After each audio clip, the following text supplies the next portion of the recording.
Guest instrument. 1856, Antonio de Torres. This guitar has quite an interesting history. It was made for a man in Malaga named Gil Cobos. Gil Cobos was a guitarist, a friend of Don Rogelio Molina. Rogelio Molina was one of Tárrega's pupils, one of Tárrega's students, and he lived in Malaga. When Tárrega went to Malaga, he stayed with Rogelio Molina. And in the house of Rogelio Molina, Tárrega composed Recuerdos de la Alhambra. Recuerdos de la Alhambra is signed in Malaga, and for sure, Tárrega knew also Gil Cobos. According to Don Rogelio, Gil Cobos was a member of the small group of fans, of aficionados that were always around Tárrega. So it is no question that Tárrega at some point played on Gil Cobos' guitar. My father got to know Don Rogelio Molina. It was Rogelio Molina that introduced my father to all the other pupils of Tárrega.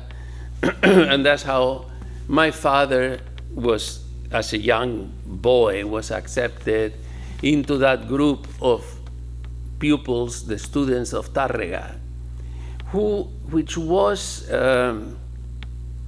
more than just guitarists that had studied with the same teacher.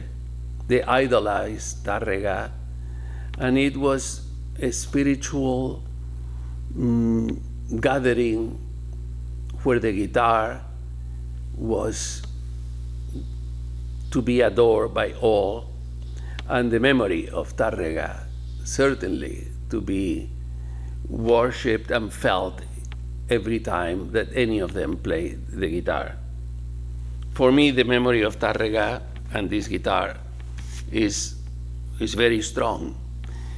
When Gil Cobos, the guitar player,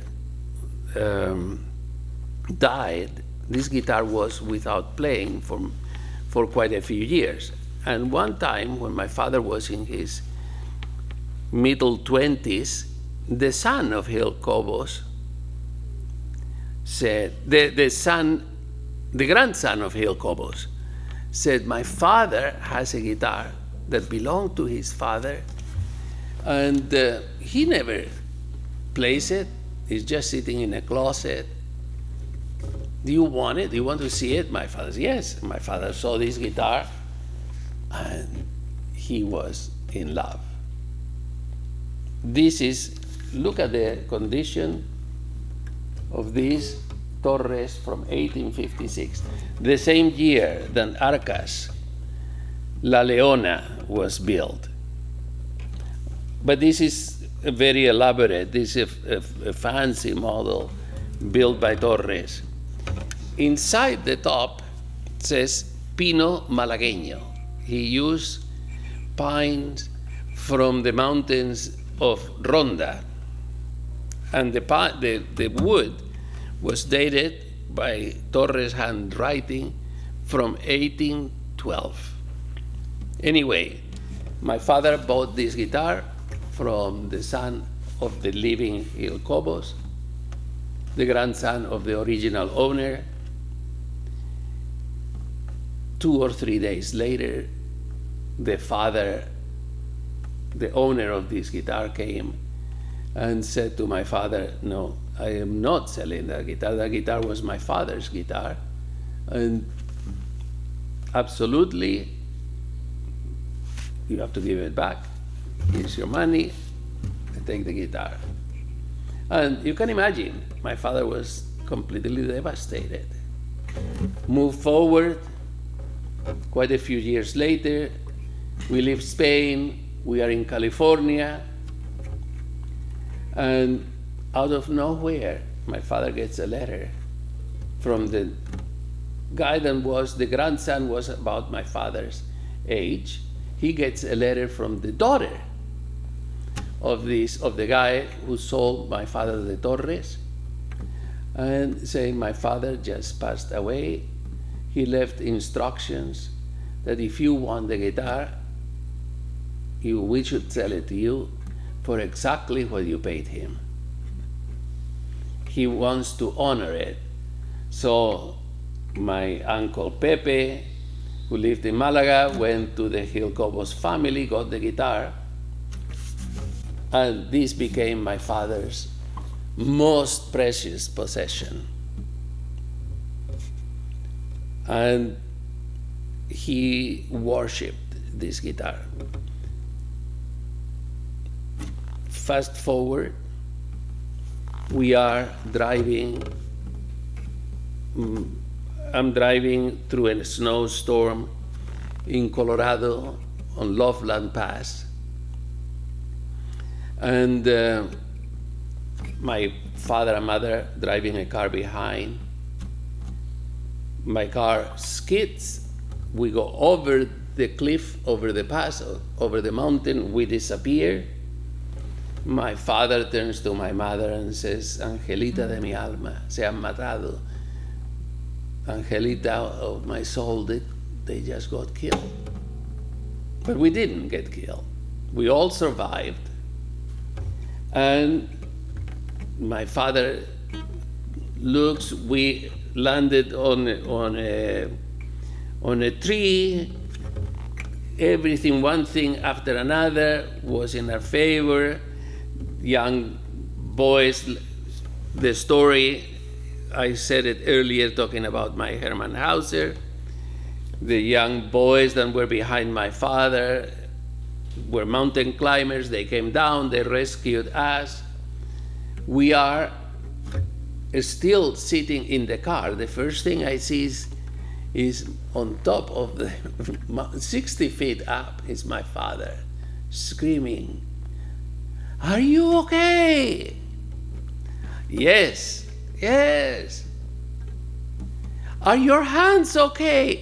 First, is everybody alive? Yes, everybody's alive.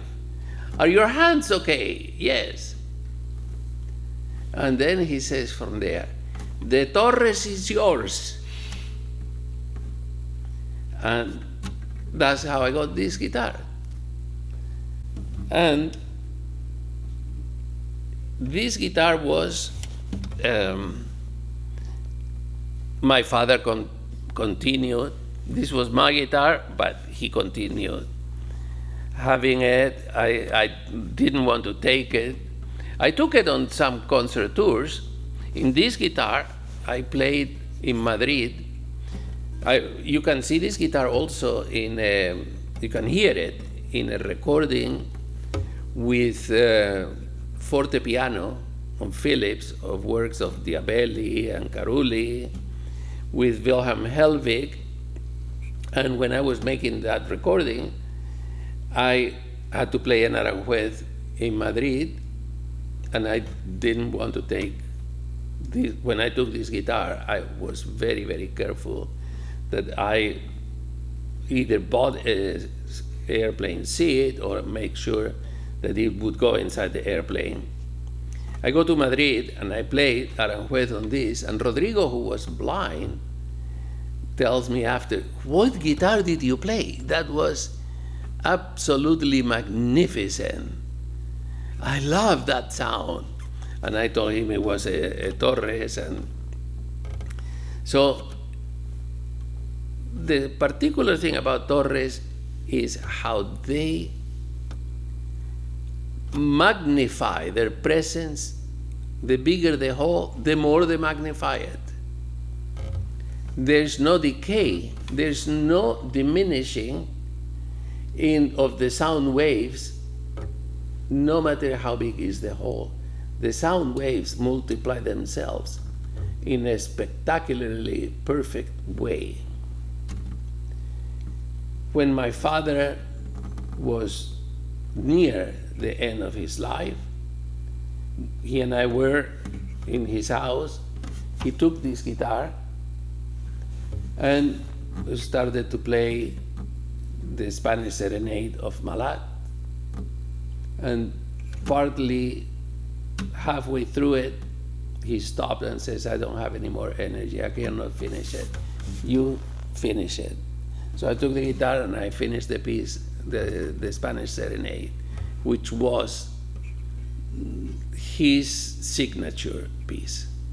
So this guitar is not only magnificent in its own way, but with an incredible amount of history.